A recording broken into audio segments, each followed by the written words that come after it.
Welcome back, Cozy Club. I gotta say thank you so much for all the amazing feedback that we got on our last tips and tricks video for the Oceanics. We posted that last week and it was a brand new series. You guys and your feedback knocked it out of the park, and I can tell it's definitely a series that you guys want to see more and more of. And yes, I'm well aware a ton of you guys like my thorough, in-depth, really lengthy videos, while the other half would rather not sit through an entire Lord of the Rings film, which is exactly why I love the tips and tricks video series. It's a very quick video with a ton of information that usually my longer videos will contain, but it all comes right at you lightning fast. So Cozy Club, sit down, strap up, get the notepad out. We've got rapid fire tips, tricks, and essential information coming at you about the villains. Let's begin.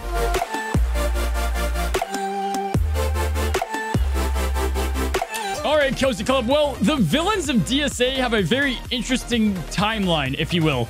But yet a year ago, they were awful within Disney's Sorcerer's Arena. They had no synergy, nothing that really made them click, but through a series of a bunch of different villain releases, new characters coming out, and a plethora of awesome reworks, the villains are definitely one of the best faction or sub-faction, if you will, within the game. The villains within DSA are going to be all about powerful attacks, really unique summons, or controlling your enemy through some devastating, harmful effects. It's important that you know which exact team you're going to use and which one of these bonuses are going to elevate you to be able to defeat many opponents and tackle any team within the game. So with that being said, this isn't an official tip on today's video, but as a general tip, guys, make sure you read and really dissect all of the character abilities that are going to be on your main team. After all, you only have 5 characters that you need to keep track of their abilities, so to make sure all the little interactions or ways that they can synergize with each other is very important. Now, common sense. Make sure you know the characters you're using. There's a lot of teams that I review on a day-to-day basis that could be a lot better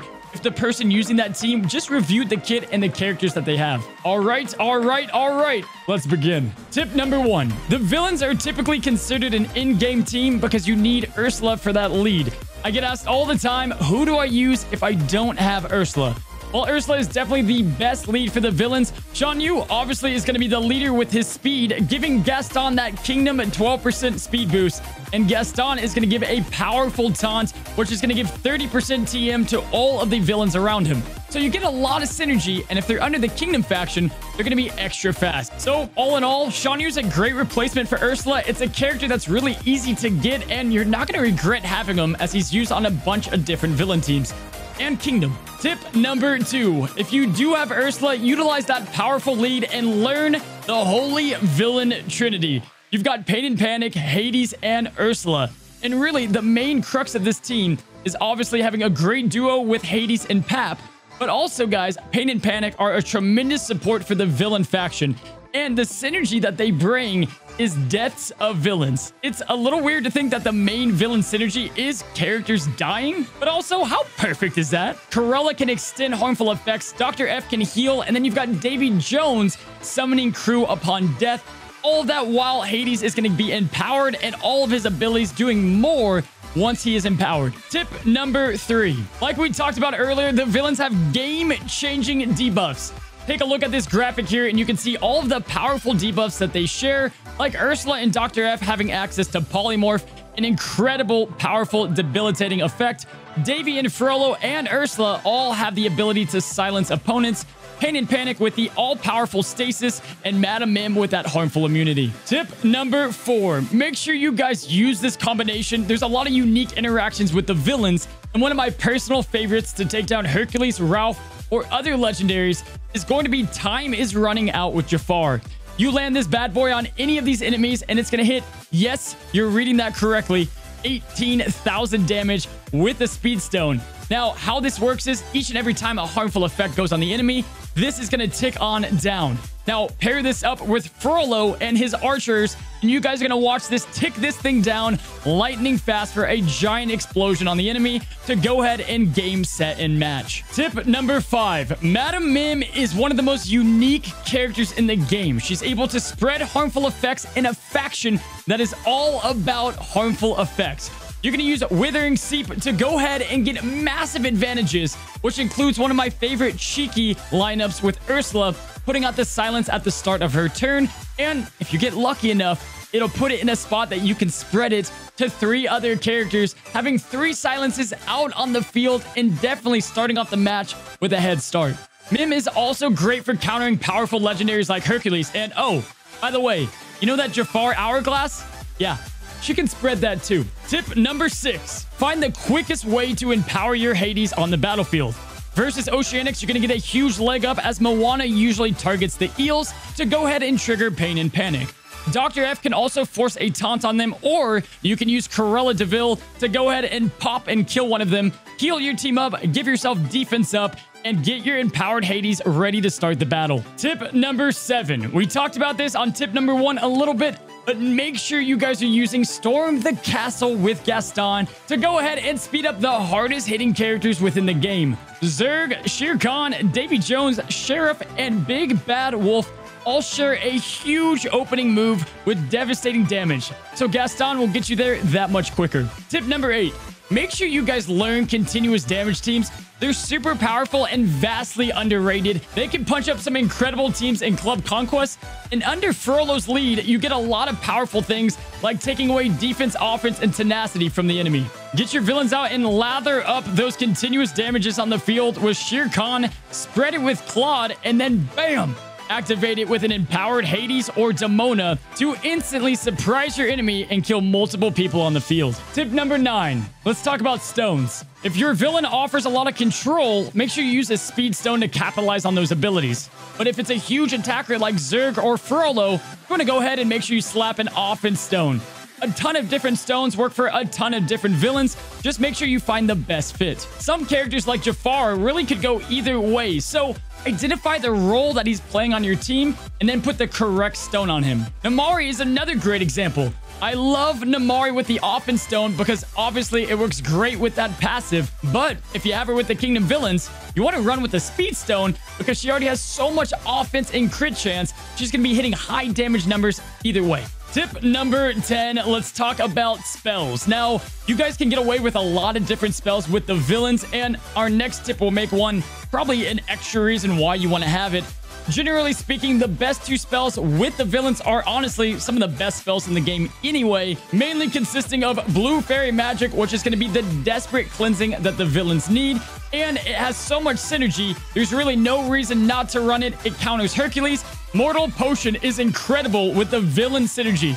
You're going to flip 2 helpful effects on the primary target, and that's going to also prioritize invincibility, and you'll flip 1 additional helpful effect per villain teammate. Some other great spell contenders consist of Sugar Rush, which is going to make a very slow faction a lot faster with that turn meter.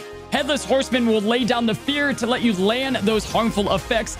And then lastly, you can't go wrong with Clock Tower, or you can go and capitalize on those effects, extend those charms and those polymorphs with Splash Mountain. Tip number 11.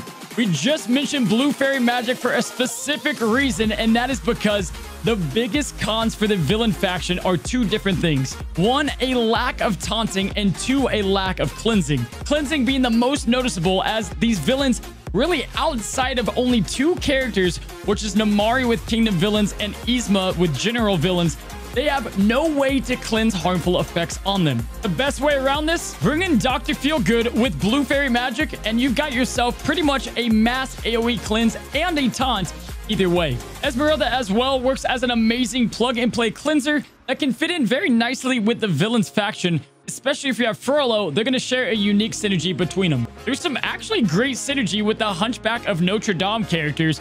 Quasimodo is amazing for those continuous damage teams, and he also synergizes with Frollo and Esmeralda to bring you more heroes and villains if you are lacking the gear and you already have these characters up for the Ascension campaign. Tip number 12. This one is going to be all about those big hitters that we were talking about earlier. Make sure you use these big, devastating hits on the most important character on the enemy's team. So usually that's going to be Hercules, or if you're going up against the Oceanics, it's Maui, Moana. Now, in order, I'll say Zerg Vision is probably the best hard-hitting ability. Shere Khan's multi-hit and continuous damage is amazing. Big Bad Wolf does extra damage to hero characters and gets an extra turn if he kills somebody. Davy Jones absolutely smacks people with the one-shot.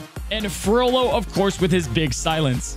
Tip number 13. Outside the villains dying as their main synergy, there are some characters with specific villain synergy. Let's go ahead and list them out. Hades with Scorched Earth is going to get an extra counter attack for each and every mythical villain. So Horn King, Madam Mim, Pain and Panic, there's a good amount to go around. Oogie Boogie makes sense there too, so find that synergy. Jafar's just getting warmed up is going to assist villains with only a 1-turn cooldown to provide some massive backup damage. And when you combine this with Namari, you're going to be able to slaughter a lot of different characters on the field. Davy Jones' Do You Fear Defeat is going to do massive more damage the more oceanic villains you have on the team. Plus 10% bonus damage per oceanic villain. That is going to include his flying henchman. So get a lot of people dying, save this bad boy up, and you can hit some amazing numbers. And lastly, you have Namari with Burn Them Out. Probably one of the hardest hitting attacks in the game, and it's going to hit an additional 40% bonus damage per villain kingdom teammate. Now, yes, a lot of these synergies might be specific faction teammates, but make sure you learn them and take advantage of them. Speaking of kingdom villains, tip number 14. The kingdom villains are the definition of a snowball team. You kill one and you get it rolling. Ensure Namari has offense up through a Shan Yu lead or through her first special. And then you're going to use Burn Them Out for a very swift and quick victory. Tip number 15. Summons are amazing. Don't underestimate them. Like said before, Cruella, Dr. F, Pain and Panic, and Hades have amazing synergies with summonable units.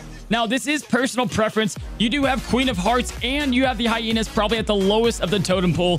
Yokai's Tentacles are be next after that outside of Club Conquest. And my favorite summonable units are going to be Davy Jones' Henchmen, the Archers that Frollo summon, or if you're lucky enough to get a turn, Smee's Pirate is not too bad either.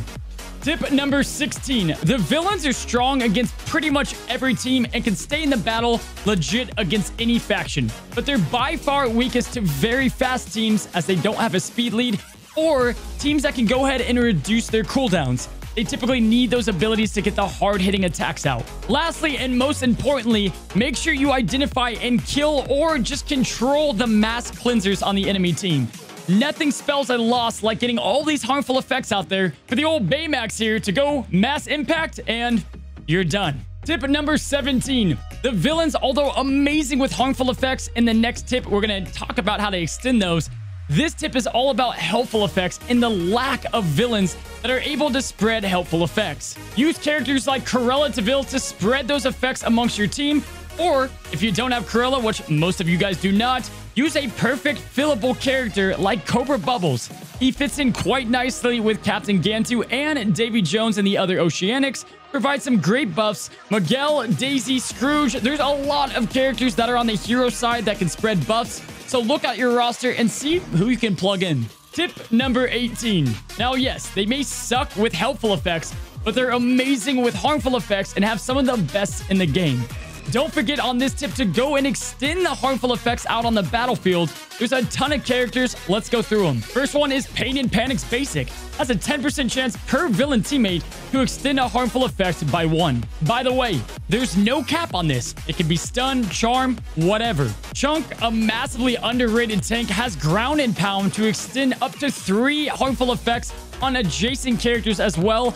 Amazing if you're looking for a super control team. Demona keeps getting better and better, and with Recite, you can go ahead and extend any debuff on the field outside of continuous damage and stun. I don't know why they pick continuous damage, but that means Intimidate, Shaken, or even Charm and Polymorph. You can extend and keep an enemy like Ralph or Hercules locked down. And lastly, the master of extending debuffs. You can get up to 10 turn silences. Cruella is going to extend debuffs on the field each and every time you kill an opponent, which includes summonable units. So enemy Ursula's fear Cruella. Nothing, and I do mean nothing, will make your enemy forfeit faster than 5 turns with this little guy. Tip number 19. This one's going to be specific to Scar, and it's all about his passive, Long Live the King. We had a video talking about how amazing this passive is, and without a lot of tactics on the field, it doesn't work all that well. Well, I've got good news for you guys that love Scar and Papa Gantu. At the next gear level, Gear 9, Galactic Armada will be spreading tactics to everybody, not just Oceanics. this is going to marry perfectly with Scar. So start working on both Scar and on Captain Gantu. He's going to be one of the premier Gear 9 villain characters. Next to Hades and Namari, they are must-haves once the new gear comes out. Which brings us to our last tip. Tip number 20, going to be a very quick one, but one you've got to know about. When going against Beast Cozy Club, there's nothing worse that you could plausibly do than summon a bunch of units. Right now, I don't know why, but Beast gains continual turn meter each and every time a unit is summoned. If you happen to run into him, use everything you got to take him down fast. All right, Cozy Club, that is going to be all 20. Again, guys, I'm going to keep making these videos as long as you guys show that you like them. So you can do so by liking the video down below and comment the one tip that you didn't know from this video. And the next tips and tricks video will be decided by you guys. Comment down below which faction, character, or specific niche we should go ahead and do tips and tricks for DSA. Again, thank you guys so much for stopping by the Cozy Club. Subscribe if you haven't. Come and check out the Twitch channel. It's an incredible community. Or the Discord. Links are all down in the description below. And until next time, stay cozy.